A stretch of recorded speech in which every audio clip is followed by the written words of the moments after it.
दोस्तों इस वीडियो में हम लोग करेंगे 9th क्वेश्चन 8.1 ट्रिग्नोमेट्री चैप्टर का, जो कि हमारा चलता आ रहा है। हमने 8 क्वेश्चन कर लिए हैं, जो कि आपने यदि शुरू से यहाँ से देख रहे हैं तो आप जो है पहले वाले जो वीडियो है वो देखिए, उसके बाद जो है 9th क्वेश्चन पे आइए। तो हम लोग आज करने वाले हैं ट्रिग्नोमेट्री का 9th क्वेश्चन जो है 8.1 का।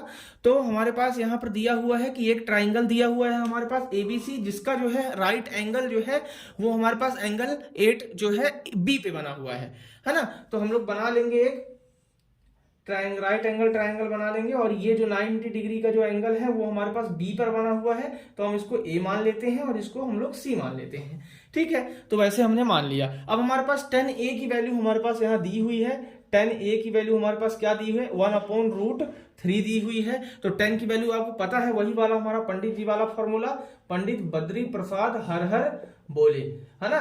तो अब हमारे पास tan का क्या होता है, परपेंडिकुलर अपॉन बेस, तो P/B। तो हमारे पास परपेंडिकुलर अपॉन बेस आ गया। अब परपेंडिकुलर क्या होता है, ये होता है, और हमारे पास बेस क्या होता है, √3 होता है। तो हमको क्या निकालना है, AC की वैल्यू, तो वही हमारे पास है ना, बाय पाइथागोरस PT लिख देते हैं हम शॉर्टकट की फॉर्म में, है ना। तो हम बाय पाइथागोरस थ्योरम करते हैं। तो हमने क्या किया, AC का स्क्वायर इक्वल टू AB का स्क्वायर और प्लस हमारे पास BC का स्क्वायर। तो AC का स्क्वायर हमने यहाँ पर रखा, और यहाँ पर AB हमारे पास क्या है, √3 का स्क्वायर है, और BC क्या है, 1 का स्क्वायर है। तो ये हमारे पास रूट से रूट कट कैंसिल हो जाएगा, तो 3 + 1 आ जाएगा, और AC स्क्वायर का वैल्यू आ जाएगी 4। तो AC की वैल्यू हमारे पास यहाँ रूट लगा देंगे, तो ये आ जाएगी 2। तो हमारे पास AC की वैल्यू आ गई 2, है ना। तो 2 आ गई। अब AC की वैल्यू हमारे पास सारी चीजें आ गई। अब हमको सिर्फ क्या करना है, अब जो है हमारे पास AC की वैल्यू आ गई हमारे पास। अब हम जो है, हमारा 2 क्वेश्चन है हमको करने के लिए, फाइंड करने के लिए वैल्यू। तो हमारे पास 2 क्वेश्चन है। तो पहला क्वेश्चन हम लोग अभी जो है करेंगे। तो हम लोग क्या करते हैं, पहला क्वेश्चन करने से पहले हम जो यहाँ वैल्यू लिखी है उसकी वैल्यू निकाल लेते हैं। तो आप लोग ये जानते होंगे कि साइन A जो होता है वो हमारे पास होता है परपेंडिकुलर अपॉन हाइपोटेन्यूज। तो साइन A की वैल्यू क्या हो जाती है हमारे पास, परपेंडिकुलर अपॉन हाइपोटेन्यूज, तो 1/2, है ना। तो 1/2 हो जाती है यहां पर। और हमारे पास cos C, तो cos C का मतलब क्या है कि एंगल हमको ये लेना है, एंगल ये लेना है। तो cos C का मतलब क्या है कि हमारे पास बेस अपॉन हाइपोटेन्यूज, तो इसको लेना है। ठीक है, C को लेना है, एंगल इधर से लेना है। तो हमारा बेस ये हो गया, हाइपोटेन्यूज ये हो गया। तो हमारे पास ये क्या हो जाएगा, 1/2 यहां आ जाएगा, है ना। प्लस अब cos A कैसे लेना है, अब भाई एंगल इसको मान के लेना है। तो cos क्या होता है, बेस अपॉन हाइपोटेन्यूज। तो बेस ये है हमारा और हाइपोटेन्यूज ये है। तो भाई हमको क्या करना है, √3/2।